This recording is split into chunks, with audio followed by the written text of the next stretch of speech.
Hey, everybody. How's it going? Hope everyone's having a great Wednesday so far. My name is Kelly, and we are back again for another Baseside Chat here on the Millie page. So thank you for joining us. If you're watching this on the replay, if you are watching live, please say hello. I'd love to see who's watching. Say hi in the comments. Let us know where you're watching from. And if you want to show some love for our guests, that would be great. So today we are going to tackle sort of a more nuanced topic. Typically we want to come in here and live stream to bring some calm to the chaos, right? That's our whole MO. That's what we're here for. Hey, Lynn from McConnell Air Force Base. Good to see you. So I wanted to, though, start tapping into some of the folks that I know that have a lot to say about all kinds of different topics. It could even be like, business-oriented topics, or my entrepreneur friends, or folks in the mental health realm, you name it. I want to start pulling some of those folks in to talk about things that we're grasping with on a higher level right now, especially with everything that's going on in the world and in life. And I know that one thing that we constantly deal with as military families is uncertainty. So raise your hands in the comments if you're dealing with any of that, or if you're feeling like cool, easy breezy, calm, collected, no issues right now. I want to applaud you. We'd like to see that too. But if you're like me and you're struggling with some of the uncertainty that we're facing, specifically, we deal with PCSing in the relocation world. That is a very uncertain area of military life right now. We don't know when orders are dropping, if they're dropping, how long the travel ban is going to last. We have a kind of an end date, but we're not really sure.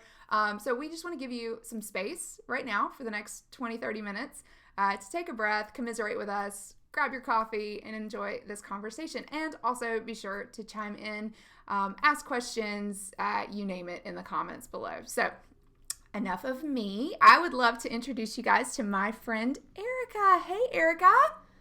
Hi, everyone. Thank you for having me. Erika's one of my favorite people. She actually has been hosting these live just hangouts on her page just to hang out. Like, she'll eat her lunch and you're like, what's going on, you guys? And honestly, Erika, I look forward to that. It's like, oh, it's something steady that like I could feel like I'm actually having lunch with someone. Oh, thank you. I actually, last Friday, I couldn't do it because I had like back-to-back client calls, but I'm hoping to this Friday. Please do. I live for it. I love it.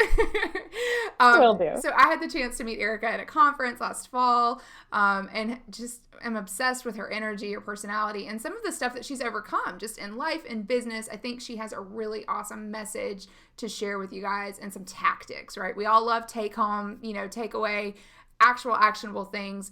And some of this stuff we might even like kind of conceptually know, but it's hard to put into practice.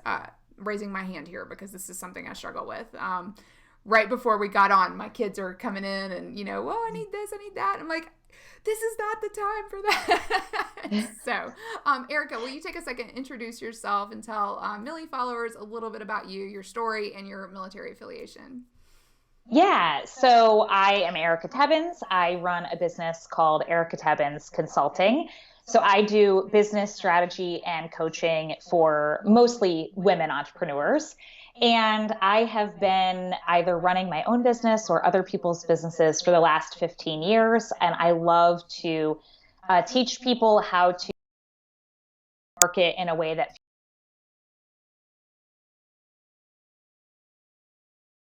I'm really into all of that. Background is that my husband was in the nuclear for 8.5 years. He got out in 2012. We were stationed in upstate, and he got a civilian job there. And then we left actually in December, moved to Michigan, just outside of Detroit. For his job, he just took a different position. So we'd actually been in the previous town we were in New York, for 11 years, which was like the longest I've lived anywhere as an adult, as you probably all know from military life. You're moving every few years. So it was really weird having to leave an established community and place where we'd been. I also have a 15-year-old son, and I have been homeschooling him since he was in second grade. So oddly enough, with everything moving, to Zoom and everyone's kids at home, I finally feel like I'm not the weird person because I had already been doing this.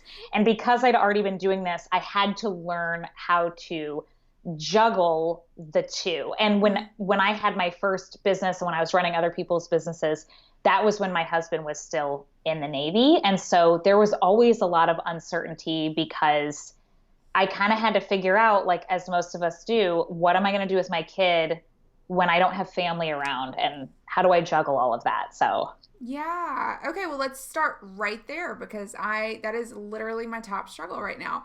Um, what kind of advice do you have for folks that are dealing with schooling from home? I know it's not really fair to call it homeschooling. We're not doing lesson plans and whatnot. We're doing the distance learning thing though. But there's definitely a structure that was not in place for us at home before, and now all of a sudden the expectation is that there is. So do you have any tips for me? And I'm sure somebody else watching might be curious on how to do that well and not like lose my mind because we're there. yeah.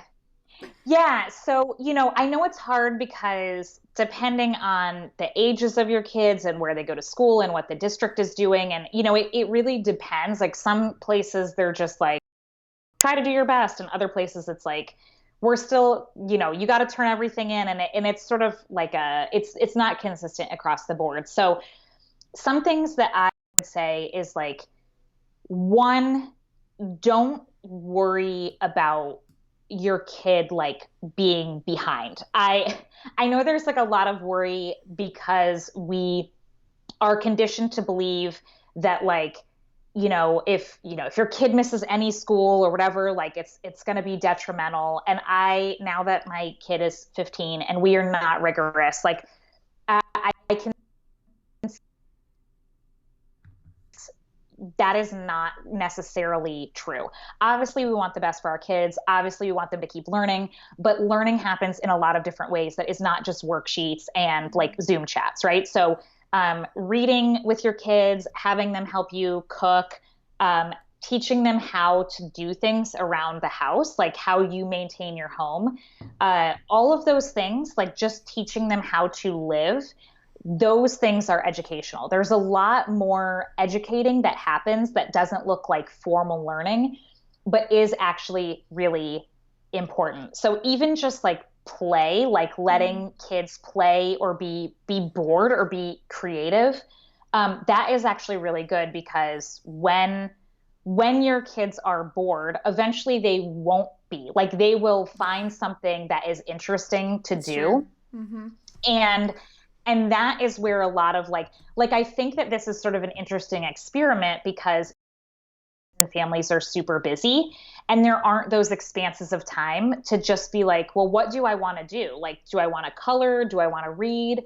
Do I want to like make a comic book? Do I want to make up a play with like my stuffed animals? Like that is actually learning. Yeah. It's just we don't have kids do it in school anymore, like formally. So we kind of view it as like, well, it's just play, but like you learn a lot from playing. Even adults like learn a lot from playing and trying new things. And this is a great time to teach kids like those adult skills. Even if they're young, like even 5-year-olds can learn how to load a dishwasher. So sure. Yeah. No, yeah. I've lost some of my favorite wine glasses over the last 2 weeks because I've had my 8-year-old doing dishes. But that's okay. We're gonna get through it. Yeah. No, I love that too. And I've actually been trying to teach my kids some like computer stuff. Like they're in here watching me do this kind of stuff day in and day out, and all the tech and gadgets I have. They did a theater camp last week virtually, which was really fun. But then my daughter was like, Mom, can I have your good microphone? And can we do your lights? And, can you do that filter that you do? I'm like, let me show you how. Like, and then I'm like, can you be an intern? Yeah. It'll make sense eventually. Yeah. Totally. Sorry, I didn't mean to like You're good. Totally cut you off. There's like a little bit of a lag. I love that you are doing that because those are important modern skills. And I think that, so my son, like he loves video games, and he has now learned totally on his own because I wouldn't care to learn it and I would not have the patience to learn it. But he's learned how to like hack his Wii and hack his old like PSP. Oh, wow. And I'm sure like, that's not like good or whatever, but like, I'm like, you know what? that's really like impressive. Like, because there's like, he's explained it to me and he's like, oh, there's these old games that you can't really get anymore, but you can get them off of like servers and stuff. And I'm like, and it's taken him like a few of the times when he's done it, it's literally taken him days. And he's like researching, Wow. he's doing trial and error, he's figuring out, like he's getting frustrated, but he's working through his own frustration. And then it's like, well, isn't that what we do as adults? Like, especially as entrepreneurs or like anything, there is so much just learning on our own and being like, I am super frustrated right now, but I want whatever is on the other side of this thing. So I'm going to figure out how to make it happen. And like, so I think that, you know, it doesn't have to be like hacking your Wii, but there are a lot of those things like, you know, a kid could learn how to make like stop motion videos. Like they could learn how to, you know, like with stuffed animals or with their toys, like there's all different fun things that they can learn tech, because like I think like tech and general screen time just gets lumped together and they're not really the same things. Like, I don't know. There's a difference between being a passive watcher of something and being like an active participant in the tech. That's been really hard for me to adjust to too, is like all of their learning is on a screen and we haven't really been big screen time people. So I'm having a hard time like, okay, fine, you can be on a computer or a Kindle, and yes, you can watch this video, even though like it's an educational, but I don't know, for the mom in me, that's the pre-COVID mom in me is like, no screens, you know, only as much, go outside, you know, do whatever. But I mean, that's a reality right now. That's how they're engaging with the world, is through a screen. So I'm hearing, cut yourself some slack. It's like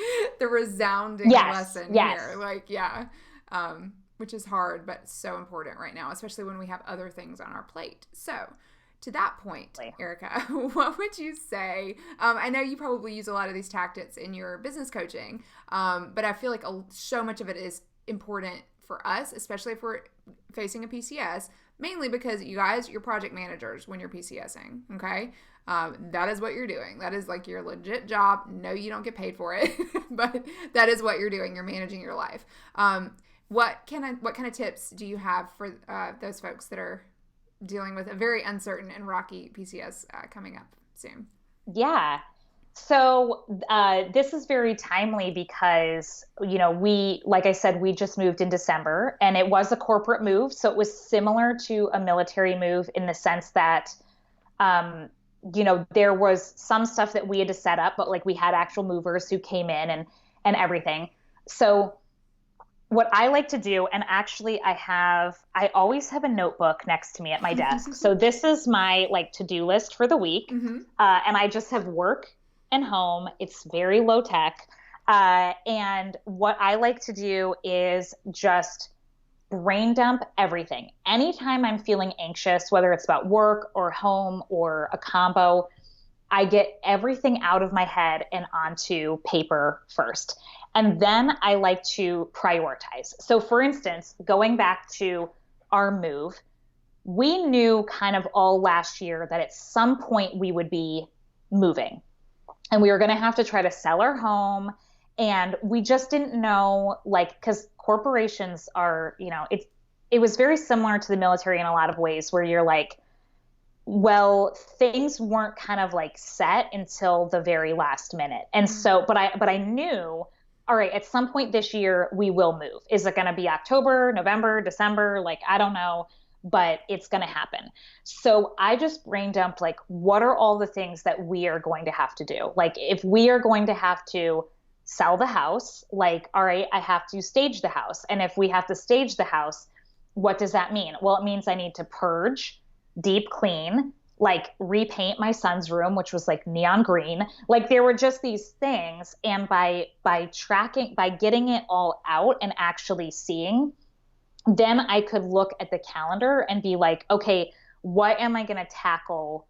Like, let's say each weekend, right? So like first things first, like it's easier for me to purge and declutter than it would be to have to move everything out of my son's room and then have to paint, right? So painting kind of got moved to the very end. So at first it was like, get rid of, you know, room by room, like let's just get rid of stuff, donate it, like give it to friends, whatever. I sold some of it on like Facebook Marketplace.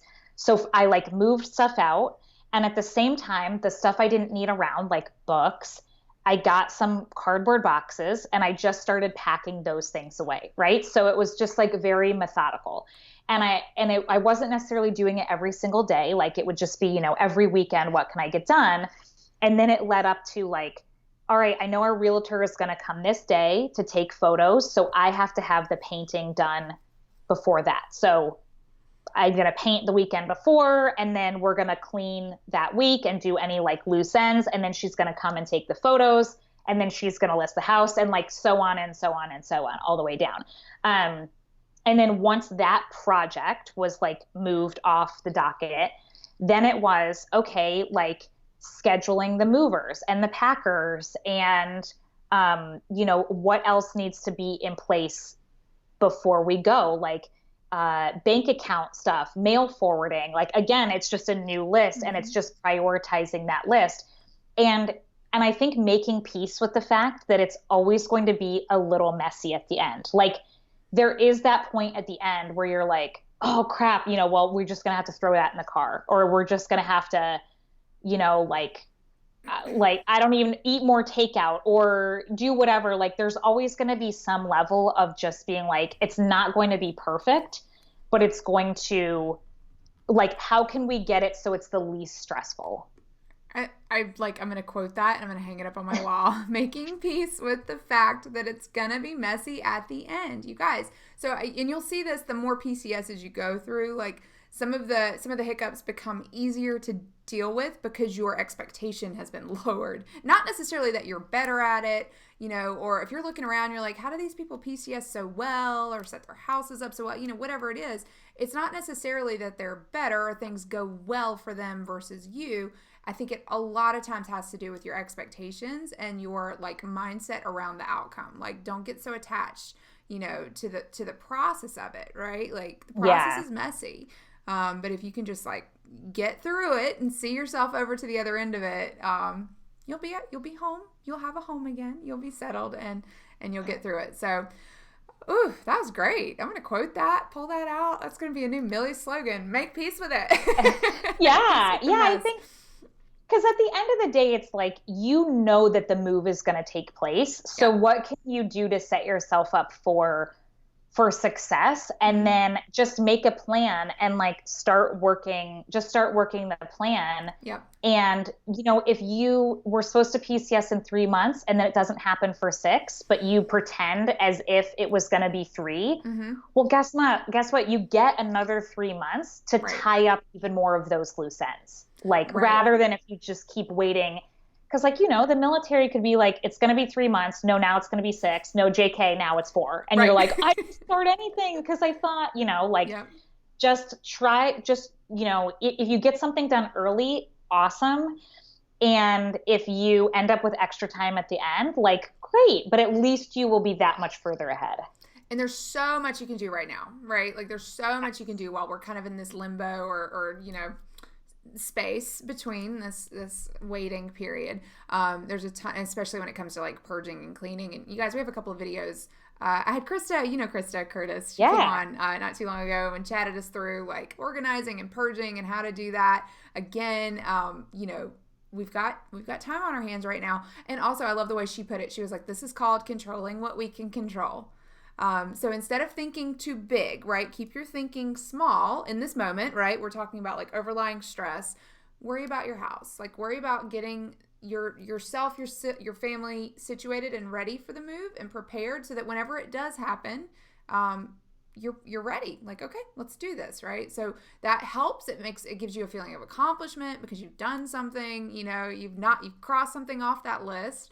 So I think those are all really great, like concrete ways to not focus on all of the bigger questions in life, right? That's fantastic. I also really love how you like just dump everything. That's kind of how I try to operate. Like I have a list right here. I keep a running list of all the things. There's no rhyme or reason to that list, y'all. Like sometimes I think people get overwhelmed with, having the perfect planner and, having your quarterly goals or your, like weekly to-dos and daily and sometimes it gets hard you don't know where to put stuff. You don't know how until it's all sitting right there, right? So dump it all out first and free that mental space up.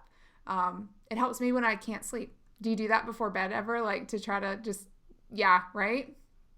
Yeah, a lot of times too, I will, because I will forget that I'm like, or I'll get worried that I will forget something. Mm-hmm. So I will dump it all out and then like sort of already plan out for the morning, like, okay, what do I need to do first, second, third, whatever. And if I don't get to something, like that's a real possibility. And when is that thing actually due? And, is it a movable thing? Like, is this just something that has no due date and, it's just going to be on there for a little bit, or does it have a due date?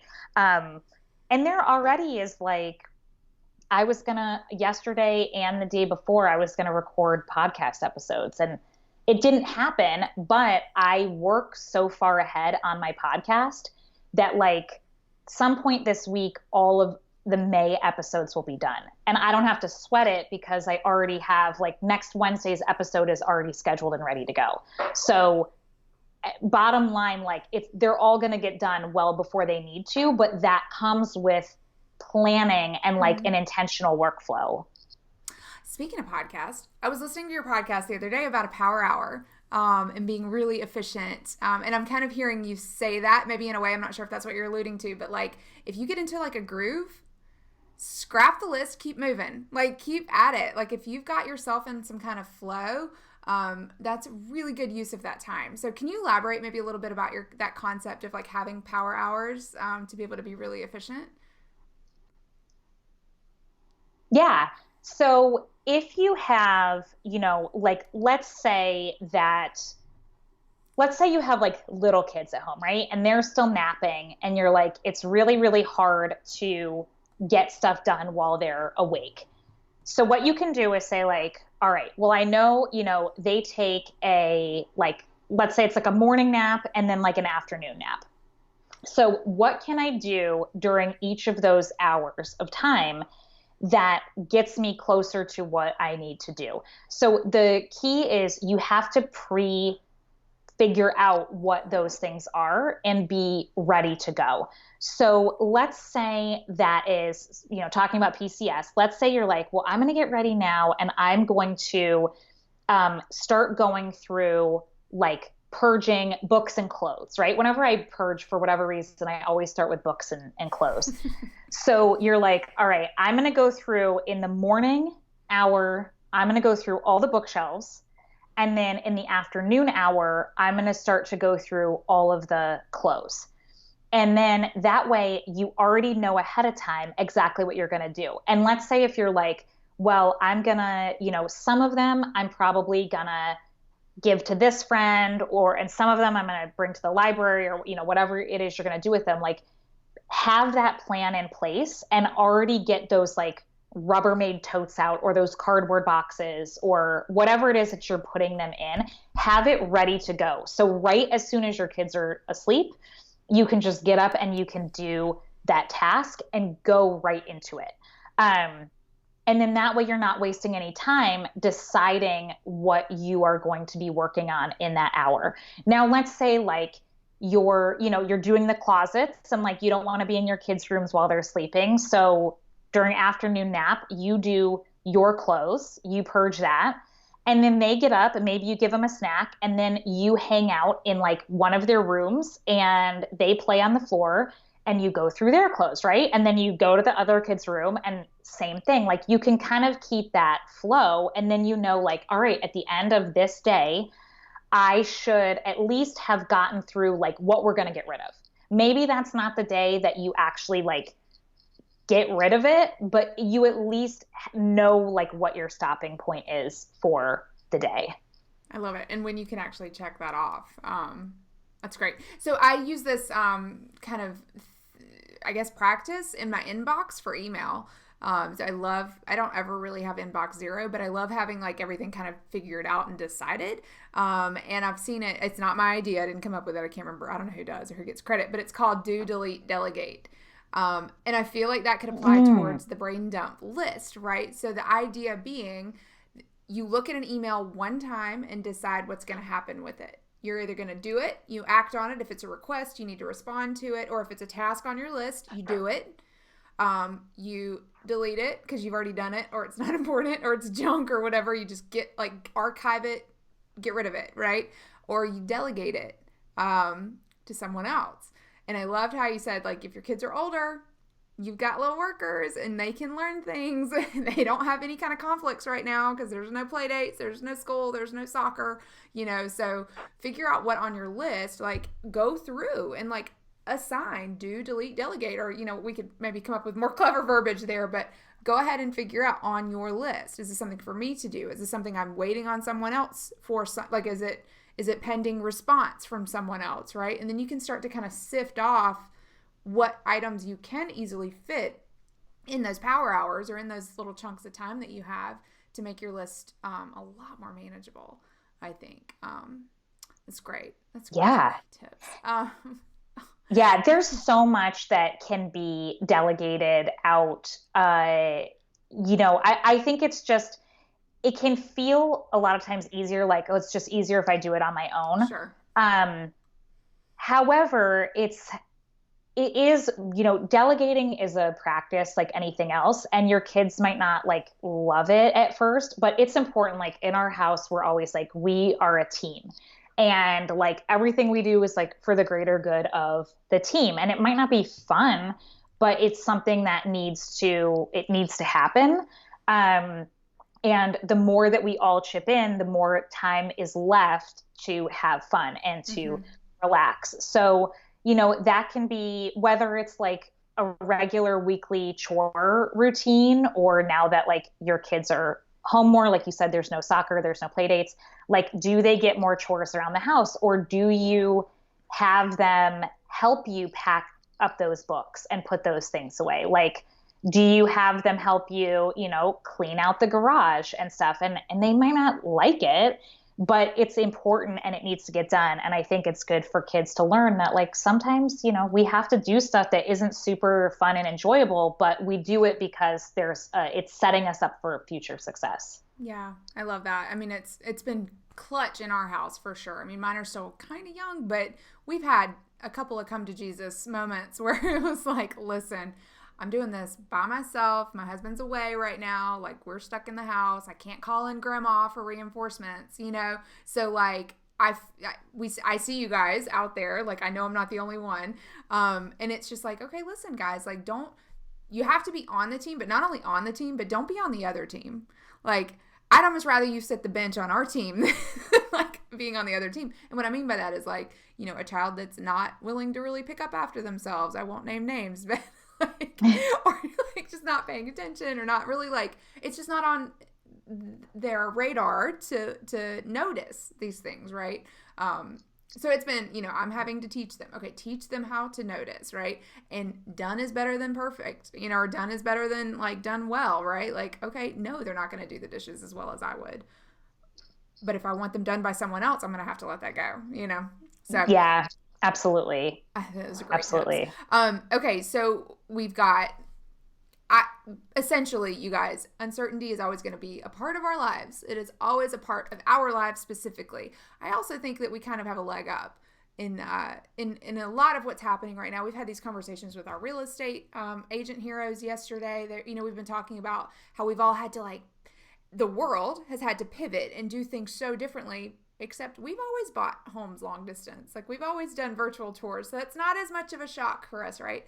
We've always had uncertainty. We've always had our plans canceled. So in a way, I feel like it has been a bit of a smoother transition maybe for us than others in the world.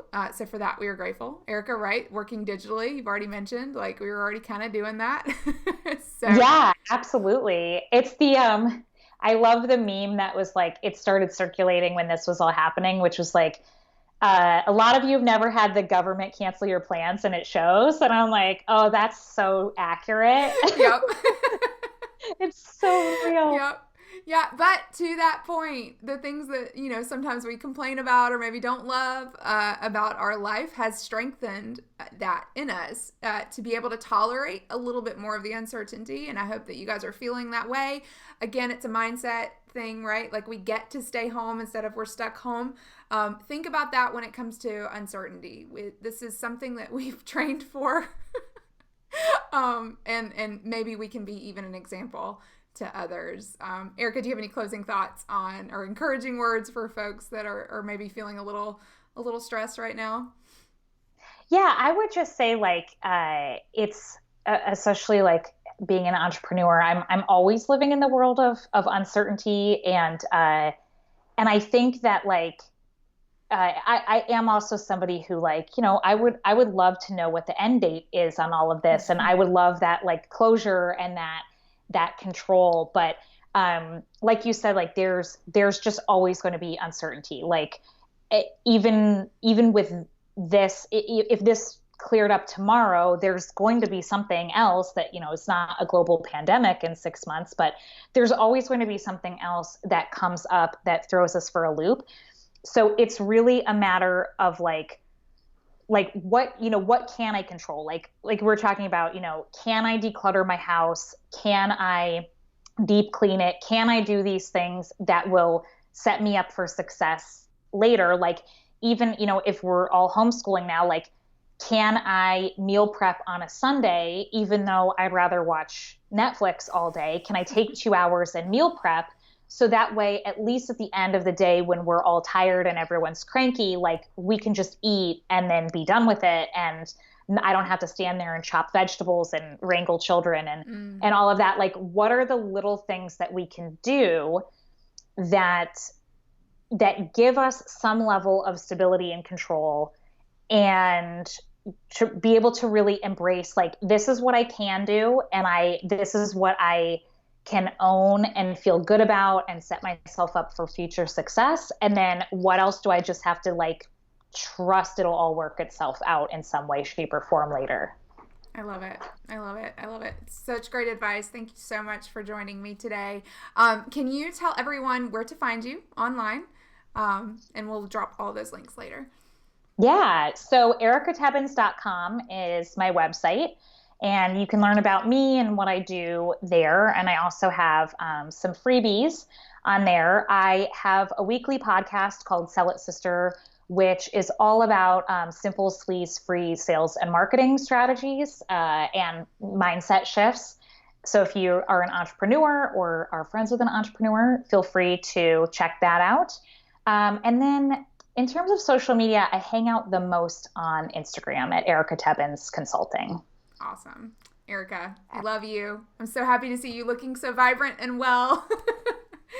Take care, and thank you so much for your time. Yeah, thank you for having me. This was really fun. Yeah. All right, everybody. So that's going to do it for today. I hope you enjoyed that episode. I just love Erika. Her energy is infectious. She's such a great positive influence on my life, and I know on everyone or with everyone that she works with. So if you have questions, want to look her up, please do. Join us back next week. We are going to come back with some more Agent Hero chats and also another Baseside Chat next Wednesday. Every Wednesday, you guys, we will be here. So if you're watching this on the replay, still feel free to interact and engage in the comments. We will be monitoring all of the threads and connect you with resources. If there's anything we mentioned you have questions about, let me know.